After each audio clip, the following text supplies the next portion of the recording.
Hey, this is Devin Rose, Lionheart Catholic. Wanted to share with you 8 principles of being a Catholic man.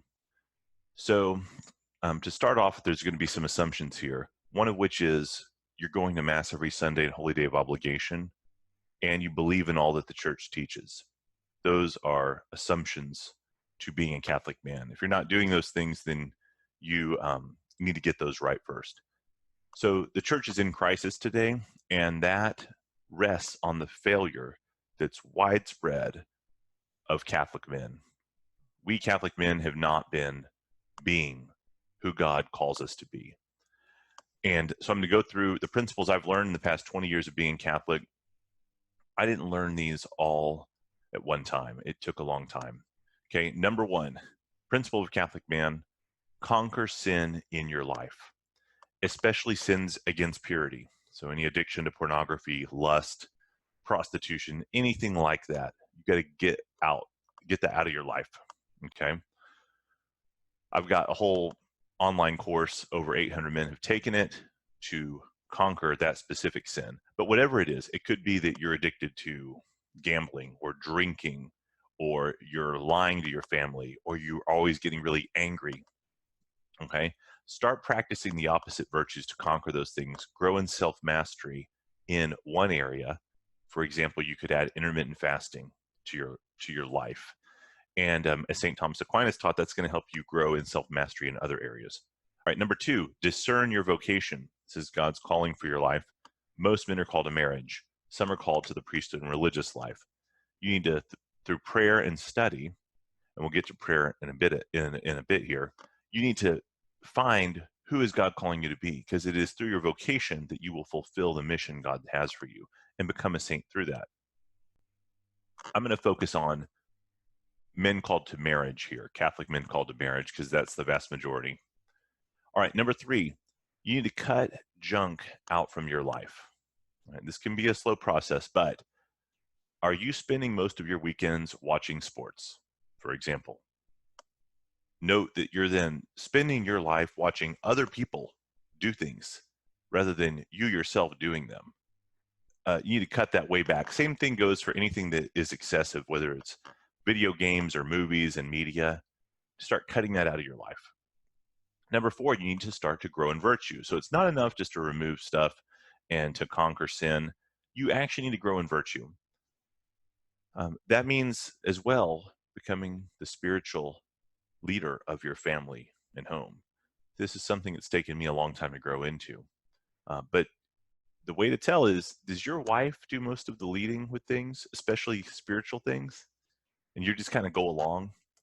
You need to reverse that, right? She actually needs your leadership and your children do spiritually about what you're doing. Well, how do you do that? Well, you start with doing vocal prayer each day. Vocal prayer is the first level of prayer. The Rosary is an example. Our Fathers, Hail Marys, Glory Bees, the Divine Mercy Chaplet, novenas. There's lots of ways to do vocal prayer. That's not enough. You need to do at least an amount of vocal prayer every day in justice to God, giving God his due. But you need to then add in daily mental prayer. Okay, mental prayer is silent prayer with God. Start with 5 minutes a day and progress up from there. And I have other videos and lots of things about doing mental prayer. You can also look at the Sensus Fidelium channel and look up Catholic meditation or mental prayer. And Father Ripperger has a great video on that. You also want to be reading the Bible and the Catechism. So learning your faith, understanding it, and being deep into what God has inspired to be written. All right, number 5, spend time with your family. I know lots of dads, including Catholic dads, and we're going to get to this. They're providing for their family, which is important. It's going to be the next one. But they don't spend much time with them. Maybe they have a job. They have to work 10 hours a day, and they have an hour commute each way. Well, there goes 12 hours out of the day. They might travel all the time. You know, one dad I was listening to, he said, well, I've been gone from my family for years and years for 300 days out of the year, but I'm providing for them really well. You need to change that. If your work is dominating your life or some other thing is, and you're always away from them, that's no good. So let's think about that a little bit more. What if you're down with your family? Okay, great. Well, how are you with them? You want to be like Saint John Bosco, who had a warm authenticity, right? A warmth with his children, his spiritual children in that case. You as a husband and father want to have that warmth and also be authentic with it. You've got sons, camping, hunting, fishing, building stuff, doing stuff together, right? That's the kind of stuff you want to be able to do. Going on a walk, a bike ride, going to the creek, all sorts of stuff you can do, right? You want to be with them. All right, number 6, you need to provide for your family. So that includes both controlling your expenses, the budget, not going into a lot of debt, right? It's kind of like the Dave Ramsey thing. Don't want to shackle yourself with debt by living above your means. 2, you want to tithe. So you want to give generously to Christ and his church. And you can choose how to do that, which, different apostolates or ministries to give to. Also, though, you don't want your whole livelihood to be dependent upon a corporation deciding they want to employ you, right? As soon as the economy goes south, now you're at risk for losing your job. So you want to start a side business. You need to add some entrepreneurship. I don't care what it is. You have expertise in something, and you can check out, let's see, I've got not quite the exact book, but one of them. This is Russell Brunson.com Secrets. He has also a book called Expert Secrets. These are great books that say, hey, you got expertise. Here's how you turn it into a side business. All kinds of stuff in this day and age that you can do even just from a website. So think about starting a side business, and there's lots of good books. I recommend the One-Page Marketing Plan. It's a great book to start with. I think it's $2.99 on Kindle. All right, now let's get into the last 2. Number 7, you need to be physically strong. You need to be physically strong as a Catholic man. This was something that took me a long time to come to. I kind of ignored this aspect.